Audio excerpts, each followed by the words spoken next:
This is your reality check.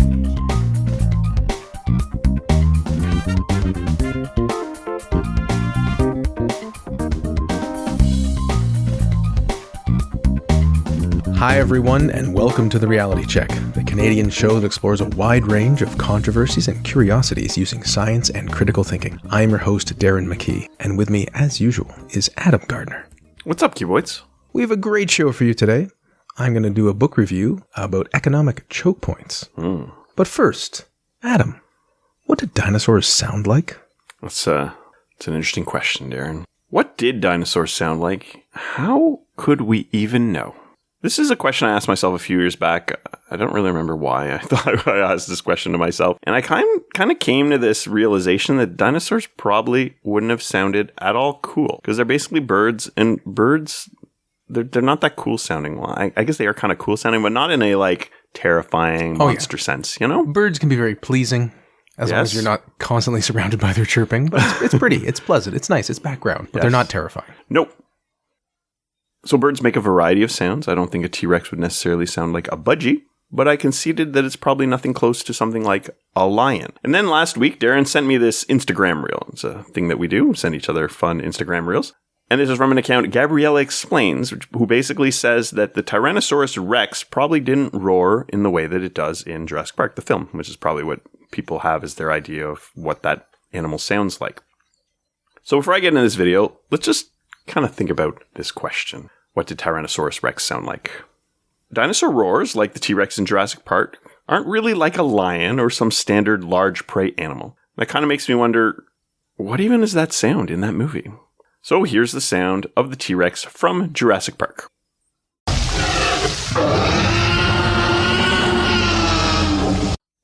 So that doesn't sound like a lion at all, right? It's just like a weird noise. I definitely remember that part of it when I'm like, that's interesting. Why would that be? So obviously Jurassic Park is this high concept, big budget, iconic film by Steven Spielberg. So he didn't just crank a lion's tail to get it to roar or burp, but instead he hired sound designer Gary Rydstrom to do the sound. He combined a lot of sounds for this, including an alligator, a lion, and for higher frequencies, a baby elephant. Oh. So this may seem odd, but a lot of movies use complex effects from a variety of sources. It's kind of overlaid to create a truly unique and original sound. Sometimes they'll speed it up, slow it down, do weird stuff like that. If you watch a lot of like Star Wars behind the scenes, you'll understand like everything in Star Wars that sounds like alien and cool and unique is just like, it's a bunch of weird things that they just put together. Oh, the lightsaber's that? Oh, the speeder's that? There's some guy using an orange in the shower. You're like, what's that noise? Okay. Yeah. Like every pod racer is like a different weird unique sound. Yeah. This got me thinking of what people thought dinosaurs sounded like before Jurassic Park. And my mind went to one thing. Godzilla. So the iconic Godzilla roar was first used in Ishiro Honda's original 1954 film. And I will play it.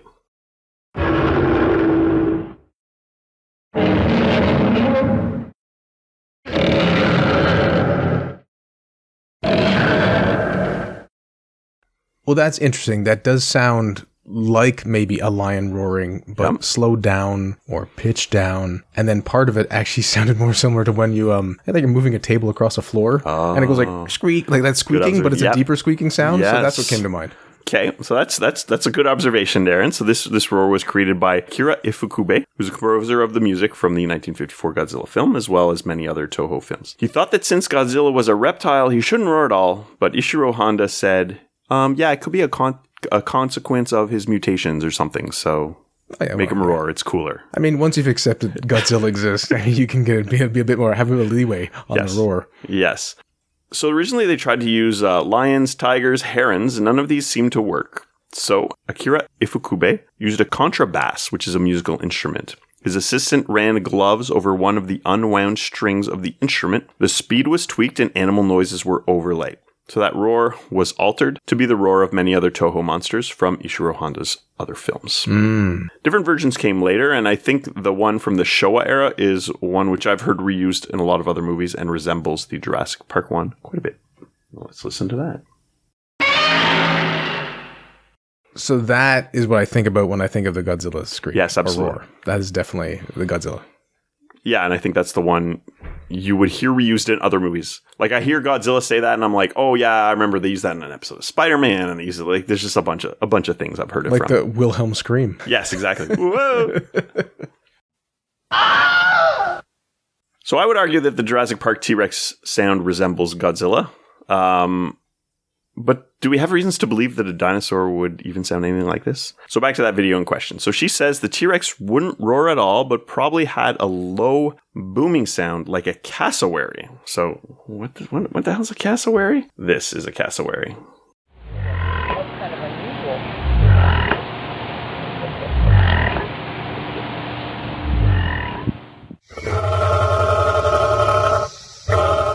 So a cassowary is a bird, colorful bird, kind of like not quite an emu, not quite a turkey, just something like that, kind of walking around on two legs.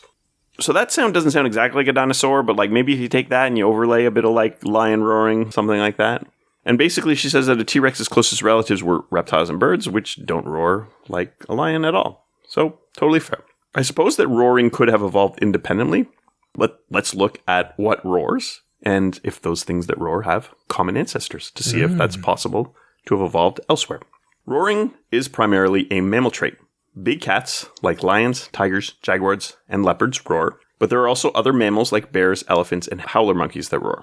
Mm-hmm. So these type of roars do seem distinct, with cat roars all sort of probably sharing a same common ancestor and other similarities, while other mammals have, different kind of roar qualities. But even though these may have somewhat evolved independently, they are all mammals, and we share sort of similar vocal cords, similar ways of making sounds. So that underlying biology was likely exploited in a similar way to create a similar roaring type sound. So then I started to wonder, like, if a parrot or some other mimicking bird could mimic a lion's roar. So I tried to find a clip of, like, someone who taught a parrot to roar. I couldn't find any. I found one clip that was like a lion banging at a window and there's a parrot inside, but you didn't do the roar thing. No. I'm sure a jabberjay would be able to very, accurately make a roar, but those are fictional birds from the Hunger Games. So I was about to say, what are we even talking about, Adam?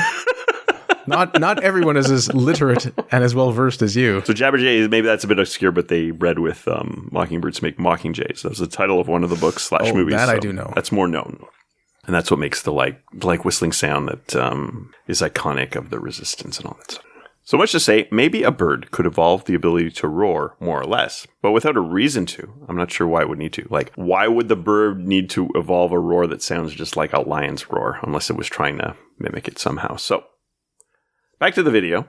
The anatomy of vocal cords found in a T-Rex remains doesn't suggest that a T-Rex could roar in any way that a mammal could. Vocal cords don't easily fossilize, but some fossilized remains of different types of dinosaurs were found, and they didn't seem to have the ability to roar. And she suggests that they made a very low rumbling sound that would be felt as much as heard, so not really a roar.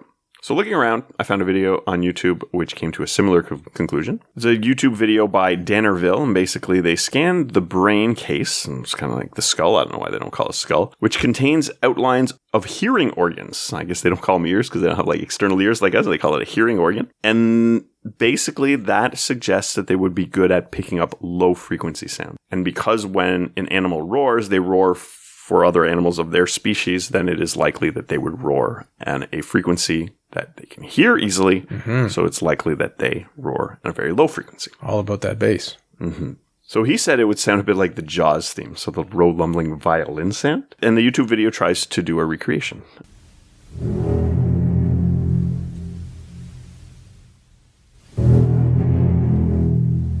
So, I mean, that just basically sounds like the Jaws theme, but that's the idea, right? Just that low rumble. Wouldn't it be interesting if it sounded exactly like the Jaws theme? So somehow, if you're ever in a time machine and you go back, you see a T-Rex and you hear the Jaws theme, you'd be so discombobulated and unnerved. And then an old shark comes by and he goes, na, na, na, na, na. That would be...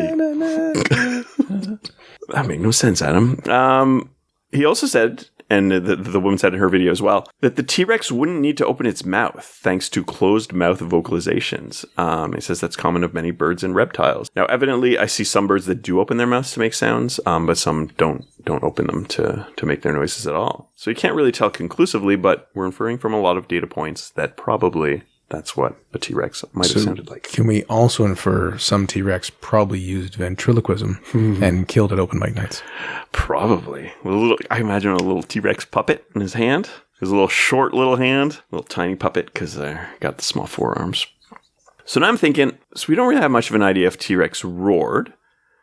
And we have a guess of what it might have sounded like based on some information, but I want to take a step back and reassess the question. What is roaring even for? So if I want to know if a T-Rex roars, I want to know what roars are for and whether or not a T-Rex should be expected to do that as well. So Wikipedia has this to say about roars. Roar is a song by American singer Katy Perry. It was released on August 10th, 2013. Oh, wait a minute. That's just Justin Trudeau's girlfriend. Okay, a roar is a loud, deep, and resonating animal vocalization. They're used for long-distance communication and intimidation. So like I said, it's a mammal trait. This is often used for territorial disputes, dominance displays, and deterrence. So picture two animals of the same species just sort of boasting to each other, flexing about who's boss, fighting over territory, mate, something like that. So these sort of displays aren't unique to animals who roar. A couple of goats may smash their heads together to do the same thing, but they don't necessarily roar. It's not a prerequisite to have any of these behaviors.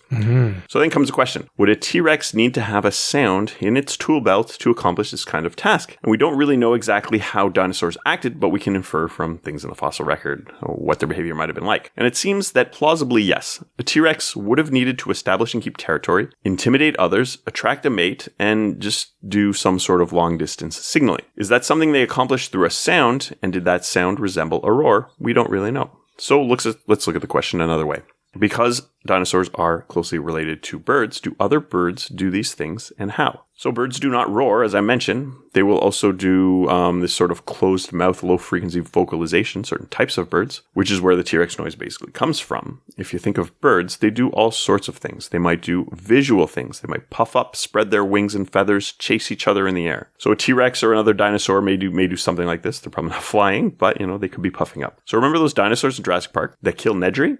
Spoiler. Those were Dilophosaurus, but the real ones didn't have those frill things around their necks like in the movie, which is kind of like a bird-like kind of display, makes me think of wings. Regardless, there's a type of physical display that could parallel what a bird does, right? Like a dinosaur could do that. They may also use sounds like songs and calls to advertise their territories, birds that is. So they attract mates through many ways, like visual displays of their plumage, dances, and songs. Did the T-Rex sing like a bird to attract a mate? That'd be cute, wouldn't it? Well, it seems they're more apt at hearing low frequencies, so any songs that they would do wouldn't sound anything like a tweeting bird song, but would be like, maybe some bass, some sexy bass. But again, some birds do have low frequency booming sounds, which is likely what dinosaurs did. And this wouldn't be very roar-like. It is likely T-Rex resembled those types of birds, not like a chickadee. A bird doesn't have a larynx or vocal cords, but instead they have a voice box called the syrinx, which they use with a vocal tract and feathers to produce sound. Evidently, the sounds a bird produces are very different from what mammals do. I can whistle, and that might sound a bit like a bird, but it's not at all the same mechanism that a bird uses to make that sound. So just like a parrot isn't doing the same thing as I am when it's talking to mimic sound, it's just very different. Beyond the T-Rex, there are other dinosaurs who likely made all sorts of sounds, but we are equally unsure of exactly what those might have sounded like. A roar is unlikely for any of these as well, but some may have had something similar to whatever a T-Rex does, possibly a low rumble. And some might have hissed, honked, or croaked. Honk. That'd be cool, dinosaur honking at you. A Canadian goose, a Canadian dinosaur. Oh. Which, there are dinosaur fossils in Alberta. Yeah. Oh, yeah, there's... Canada's a big place for fossils. Back when the Earth was different. Fossil evidence shows all sorts of interesting structures which could have generated a sound. So basically a larynx-like structure may have made a sound through airway controllers, something like what mammals do in some dinosaurs. This at least suggests that they may not have been tweeting like birds. Now, a little side pet peeve of mine. Why are dinosaurs always shown with their mouths open? So we've learned that the T-Rex may very well have kept its mouth closed when it makes those low rumbling sounds, the equivalent of a roar. And I think it's silly that the vast majority of T-Rex images always show them with their mouths open. This is, of course, because they have really big, cool-looking teeth, and they want to show that in an image. Sharks are often the same, so they aren't swimming around with their mouths open all the time, right? But if you look at images of sharks, they're always like coming out of the water with their mouths open. Yeah, well. So compare that to lions, often pictured with their mouths closed, or even think about a cat who doesn't roar, but meows, probably makes noise about as frequently as a lion. Most of the time, your cat's going to have their mouth closed. Like, I take a lot of pictures of my cats. usually. Unless they're yawning or something, mouth closed. Yep, that makes sense. But for a T-Rex, do an image search, 90% have their mouths open, if not more. I only saw one closed mouth T-Rex on a quick search, and it's because it had like the remains of like an animal in its mouth. Ah, yes. It was eating something. Which is polite to eat with your mouth closed. Yep. Thanks, T-Rex, for being classy. Now, maybe it didn't open his mouth to roar, but perhaps it did as part of some dominance display, right? Maybe it would do this, but maybe it's as rare as a peacock opening their feathers, fanning their feathers. That said, do a Google image search on peacock. They're always fanning their feathers. In real life, peacocks are usually walking around without their feathers open, right? Dinosaurs, they didn't roar. Well, probably not. We don't know exactly what they sounded like, and when they even would have made noises, but we can infer from fossil evidence, from related species, and from other data points that the T-Rex may have produced a low rumbling sound, which served a similar purpose to what roaring serves in animals. Perhaps Steven Spielberg lied to us, but it was a white lie in the service of a noble good. Entertainment. Well, thank you, Adam. So, to recap, there's a purpose usually for why animals engage in certain actions or behaviors evolutionarily. Yeah. And then, what would be the purpose of a roar or some sort of vocalization in the broadest sense? Yeah, as you said, mating, threat. I mean, sometimes it's play or it's sort of an accidental byproduct, as they say, because you're getting something else from the anatomy or the inner structure that allows for the thing, but that wasn't the purpose itself. But as you said, it seems anatomically, they weren't really, based on the evidence we have, built for roaring in the way that we might conceptualize roaring. So while we don't know what they sounded like, it seems unlikely that they roared in the conventional sense, but they, as you said, may have had something deeper. And it's also kind of interesting to see, like, why do they roar in movies? And it's usually like to scare humans. Like, that's a poor adaptive strategy. Like, I don't roar to scare my prey because then your prey's going to run away, you know? So he's not doing a dominance display with the Jeep in Jurassic Park. And there's no other T-Rex on the island. Well, that's a good, right? Yeah, that is a good point. Although it could be like he doesn't know what the Jeep is. Yeah. And maybe there is a bit of a dominance threat. Yeah, I don't know. Territorial threat from the Jeep. Yeah. It could just be the territorial thing. But I take your point, yes. Most predators don't make a loud noise to warn the prey that they're trying to catch. No, they would do a noise when they're trying to intimidate another member of their own species. Right. And it's more of you're boasting or you're dominating, you're trying to avoid fighting. Not like, hey, I'm gonna eat you now. Right. Now that I said that, I think there are some, and I can't remember which animal, the loudness of the roar or the vocalization is the shock. That stuns the animal. Like it is piercing. Well, maybe even a hawk. Yeah. That piercing scream, do they do that before they attack prey? I actually don't know. Someone can look this up. Maybe they don't. And that word aligns with what we're saying. Why would you warn prey? Mm-hmm. But there are certain sounds which would just be so unnerving. Perhaps it harms the prey's ability to get away. Yeah. Thank you, Adam. And for some of the younger listeners, they may not realize that before there were 7 Jurassic Park movies, they were a book. Speaking of books, I have a book review for you. Today, I'll be discussing the book Chokepoints by Edward Fishman. But before I do that, I just want to quickly mention another book that you should avoid. It's called On Muscle by Bonnie Tsui. I do not recommend this. Very low information density. It's not a science book. I thought it was going to be. It's not. It's kind of a memoir, kind of an exploration of many things, but the author spends far more time on issues with her father that she's had regarding abandonment versus muscle physiology. So don't recommend. Unless you're really interested in like father abandonment story. Correct. Then maybe science. It is the book for you. It's for you. Under the illusion of a muscle book. Yes. Okay, Chokepoints. American Power in the Age of Economic Warfare. 2025 nonfiction book by Edward Fishman, who is an American international relations scholar and former diplomat. So I thought this book was an excellent exploration of how the United States has used economic sanctions over the past several decades to influence outcomes in the world. And to elaborate on that point, Fishman traces the rise of economic warfare from post-Cold War globalization through sanctions on Iran, Russia, and China, showing how U.S. dominance over financial networks, advanced technologies, and maritime infrastructure creates powerful chokepoints that can be weaponized to shape global politics.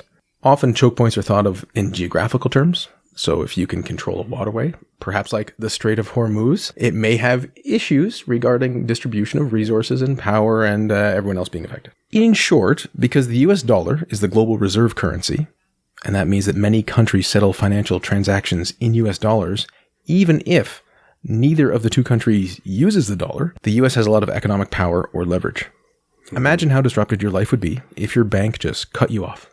or your credit cards. Yeah. That's the general idea of using economic sanctions as a choke point. I thought the book reasonably illustrated that economic sanctions can have very sizable impacts. Basically, other countries' economies are reduced and their growth is diminished, but may also fall short of ideal outcomes.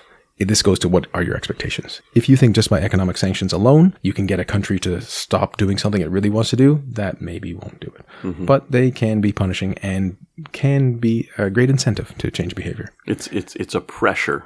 Correct. Not like a strong force. Yeah. Correct. So some of the positive aspects of the book I appreciated. The author was able to draw on his firsthand experience in U.S. sanctions policy, offering really detailed behind-the-scenes accounts of how sanctions are designed, debated, and enforced. So it's not just an academic from the outside, but someone who lived through this. As well, there's a lot of sort of clear framework throughout the book. It expands upon the idea of choke points beyond geography to financial systems, maritime insurance, and semiconductor supply chains. Yes, the good old AI chips are in there.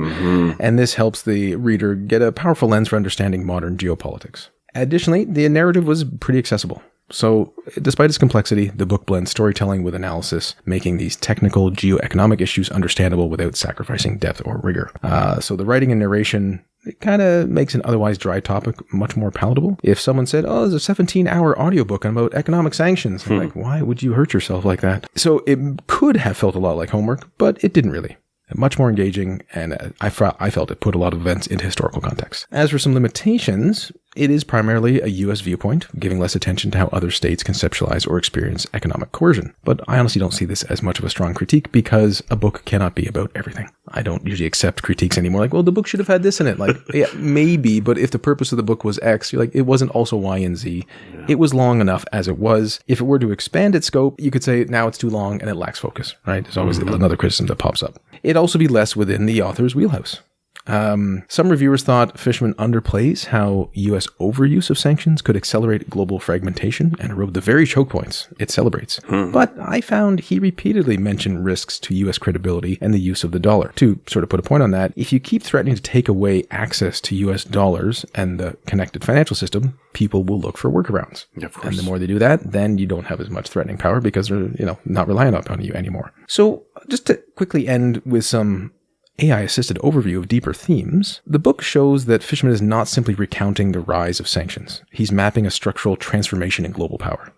At its core, the book argues that U.S. dominance in finance, technology, and maritime infrastructure has created non-substitutable choke points that functions as levers of coercion in an era where economic interdependence has replaced territorial conquest. Fishman frames these choke points as the unintended byproducts of globalization, systems built for efficiency and openness that later become instruments of statecraft. He also introduces a geoeconomic impossible trinity. These would be the three things that don't work together. States cannot simultaneously maintain deep economic integration, 2, protect national economic security, and 3, engage in geopolitical rivalry without generating systemic strain. This tension, he argues, is now reshaping the world order as adversaries seek alternatives to US-controlled networks, accelerating fragmentation and the erosion of globalization. I thought this was a really important point where there are so many positive aspects of globalization, which then are also weaknesses with a different lens. The more integrated you are, the more interdependent and then the more dependent you are. When, of course, if you can make everything yourself, you don't need other countries. So if you're ever in a conflict and say that country builds and manufactures and ships stuff you then need, you are in a vulnerable state. And so this is an interesting consequence. Why don't we put it that way? There's always a trade-off in life, and this is just one of those trade-offs that exist. But you cannot have all these three things. So as long as you're interested in the topic, I strongly recommend this one. Yeah, I quite enjoyed the book. It was obviously a topic I didn't know much about. It was a topic that comes up a lot in the news, and I'm not a big consumer of the news. So this is a much better way to consume this information. Obviously it's very relevant now, but I didn't really follow what was going on in the time frames that he was explaining in the book. And it was interesting to think about it in light of what's going on with Canada, US, right? When countries are putting economic sanctions on each other, it seems like a very hostile move. Yes. And it's interesting because tariffs are not, I guess, technically sanctions, but they may be de facto equivalent to sanctions. So, yes, a concerning thing. In terms of a book that's helping one make sense of recent history and even present history, I thought it was very useful. Well, thanks for joining us once again, listeners. Adam talked to us about what dinosaurs might sound like, that deep, deep bass. And I talked to you about economic sanctions and the book Chokepoints. Highly recommended. Until next time, think better, act better. Peace out, Cuboids. For show notes or to discuss this episode, visit our Facebook page and website at trcpodcast.com. For general inquiries or to send a topic or parody suggestion, email info@trcpodcast.com. Help support the show by leaving a review on iTunes and liking us on Facebook. Follow us on Twitter at TRC_podcast.